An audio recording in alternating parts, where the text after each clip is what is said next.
Bonjour à tous, dans cette vidéo je vais parler de timing divin.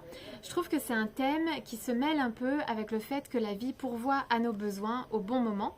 Donc il y a bien un timing divin en fait. Et donc c'est aussi relié aux synchronicités. Et en fait tout est synchronicité dans la vie sauf qu'on ne s'en rend pas toujours compte. À certains moments il y a des synchronicités qui interpellent plus que d'autres. Mais finalement il y a un timing pour tout. Et je trouve que c'est toujours bon d'avoir cette idée en tête parce que ça permet d'apaiser l'esprit et de comprendre que les choses arrivent au bon moment. Ça permet de lâcher le contrôle, donc d'apaiser l'esprit, d'être plus serein, d'être rassuré, d'être réconforté aussi sur le déroulement des choses parce que parfois on a envie que les choses aillent plus vite ou se passent différemment. Mais finalement, il y a un sens à tout et il y a un timing divin. Et donc, je l'expérimente beaucoup en étant nomade. Bon, bien sûr, on peut l'expérimenter en étant sédentaire ou nomade, peu importe. Mais c'est vrai que je l'expérimente beaucoup parce que comme je suis en mouvement, il se passe souvent beaucoup de choses dans ma vie. Je dois souvent trouver des nouveaux hébergements. Je fais beaucoup de rencontres. Et donc, j'ai l'occasion d'observer ce timing divin. Et j'aime bien donc m'en souvenir parce que je pense que c'est vraiment quelque chose d'important à avoir en tête. Comme je le disais, parce que ça permet de lâcher le contrôle, d'être beaucoup plus dans la paix au quotidien, d'être plus serein. Et voilà, de savoir que les choses sont orchestrées d'une certaine manière, dans un certain timing. Et voilà, et ça permet, je trouve, de beaucoup mieux profiter de la vie, de savourer, de ne pas se préoccuper et de vivre beaucoup plus intensément le moment présent. En tout cas, de se focaliser beaucoup plus sur le moment présent parce qu'on va lâcher le contrôle sur le futur et on sait en fait que la vie fait les choses à sa manière et de manière voilà, qui nous dépasse en fait. Donc hier, donc là je suis à Varkala dans le Kerala en Inde et hier il m'est arrivé juste une petite anecdote qui m'a rappelé le timing divin. J'ai trouvé ça rigolo. Alors en fait simplement je suis allée me doucher, j'ai voulu me laver les cheveux et je me suis aperçue que je n'avais que de l'après-shampoing mais pas de shampoing.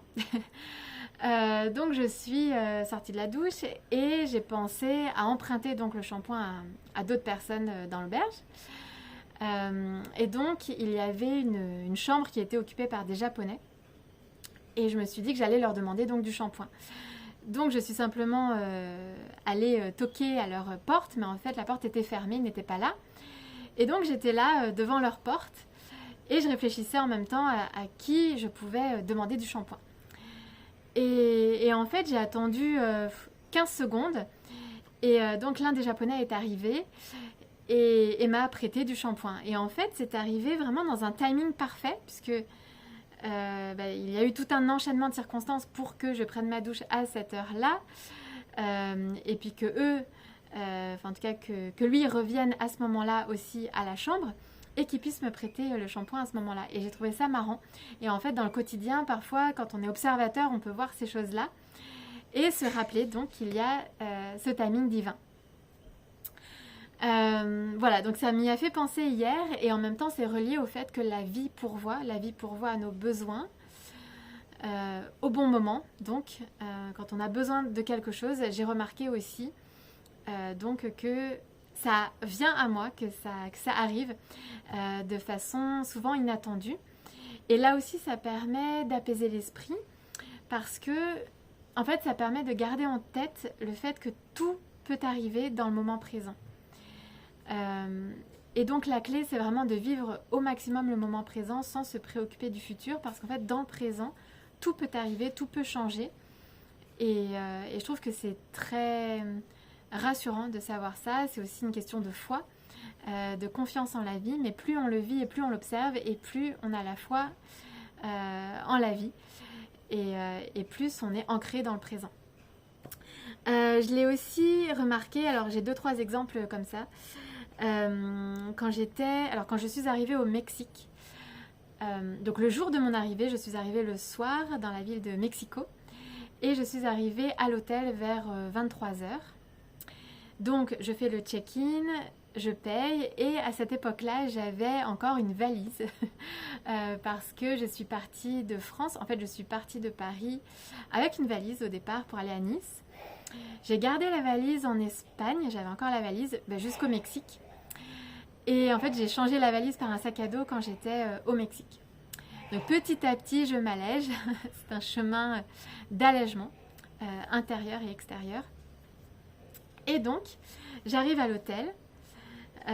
Donc, je fais le check-in, je paye et donc j'avais la valise. Et ma chambre était au premier. En fait, peu importe parce qu'il n'y avait pas d'ascenseur. Donc, j'ai eu la chance en fait puisque... j'ai eu de la chance puisque ma chambre était au premier, mais en fait c'était un étage assez haut avec plusieurs escaliers. Et donc je dis au réceptionniste, je lui demande de l'aide pour monter la valise qui était assez lourde. Et donc je lui demande de l'aide et en fait il ne pouvait pas quitter son poste. Donc il n'a pas pu m'aider. Et donc il m'a dit débrouillez-vous. Et là je me suis dit... j'allais forcément recevoir de l'aide. Donc je me suis postée devant l'escalier et je me suis dit, en fait c'était impossible pour moi de porter la valise et là je me suis dit forcément quelqu'un va arriver pour m'aider. Et donc je suis restée là quelques instants avec ma valise, donc devant l'escalier, à attendre. Et en effet, quelques secondes après, quelqu'un est arrivé de façon inattendue parce qu'en fait le réceptionniste m'avait dit qu'il n'y avait plus personne à l'hôtel et que personne ne pourrait m'aider. Et donc, en fait, quelqu'un est arrivé, donc quelques secondes après, et en effet a bien voulu m'aider et porter la valise au premier étage. Donc là aussi, j'ai observé le timing divin et le fait que la vie pourvoit à mes besoins, m'aide au bon moment. C'est arrivé aussi, alors j'ai plein d'exemples évidemment, on pourrait en donner plein. C'est arrivé aussi à Tenerife.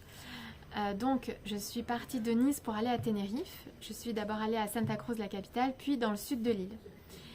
Quand je suis arrivée dans le sud de l'île, j'ai d'abord partagé une chambre d'hôtel avec quelqu'un que j'ai connu.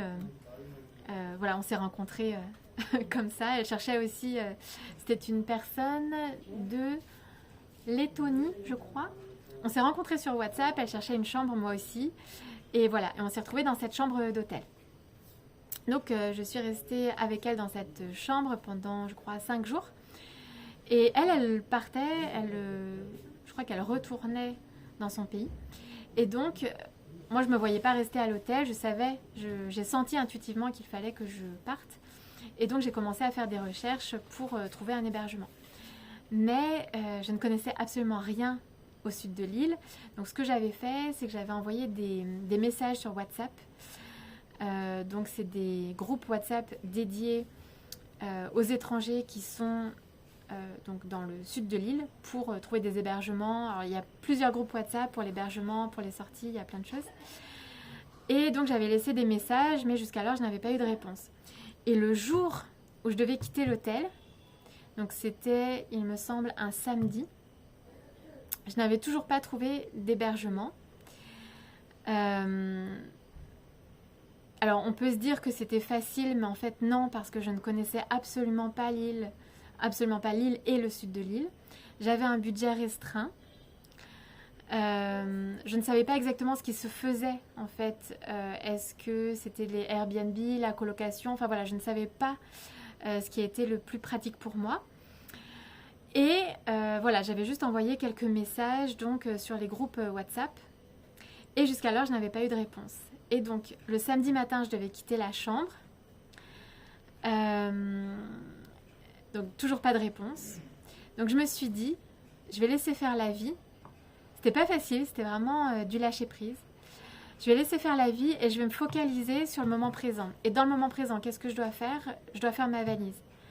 Donc, j'ai rassemblé mes affaires, j'ai fait mon sac. J'ai essayé vraiment de me focaliser là-dessus sans penser à l'hébergement. Et on devait quitter la chambre à 11h30, quelque chose comme ça, à midi. Et à 11h30, quelqu'un a répondu à mon message sur WhatsApp et m'a proposé une chambre dans un appartement à 11h30 et je devais partir à midi. Donc c'était incroyable. Et là, j'ai vraiment pu constater donc ce fameux timing divin.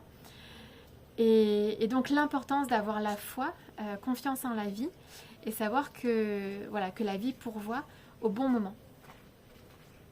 Hey. Voilà, et donc et c'était incroyable parce qu'en plus ce qu'on m'a proposé c'était un super appart près de la mer, à un super prix. J'ai eu une chambre, tout l'appart était magnifique. C'était une résidence luxueuse, là qui était à bas prix, exceptionnellement, mais j'ai pu y rester donc 2 semaines. Et donc c'est arrivé vraiment au moment où je devais partir de l'hôtel. Voilà. Et voilà. Et donc il y a ce timing divin et en même temps c'est relié à l'autre thème qui est la vie pourvoit à nos besoins au bon moment. J'aurais énormément d'exemples à donner. Mais voilà, c'était le thème principal de cette vidéo parce que parfois, notre ego a envie que la réalité soit autrement, que les choses aillent plus vite. Et parfois, ça peut entraîner beaucoup d'inquiétude, de frustration, beaucoup d'émotions négatives. Et je trouve que quand on sait qu'il y a un timing divin, ça permet de prendre de la hauteur, prendre du recul. Et donc d'être beaucoup plus apaisé au quotidien et d'être plus heureux en fait globalement. Voilà ce que je voulais simplement partager dans cette vidéo et donc c'est cette histoire de shampoing qui m'y a fait penser hier. Donc avec plaisir si vous avez des commentaires sur ce thème et puis vous pouvez me rejoindre sur les réseaux sociaux, sur Instagram, Facebook, sur ma page, sur les ailes de Gaëlle. Je vous dis à très vite.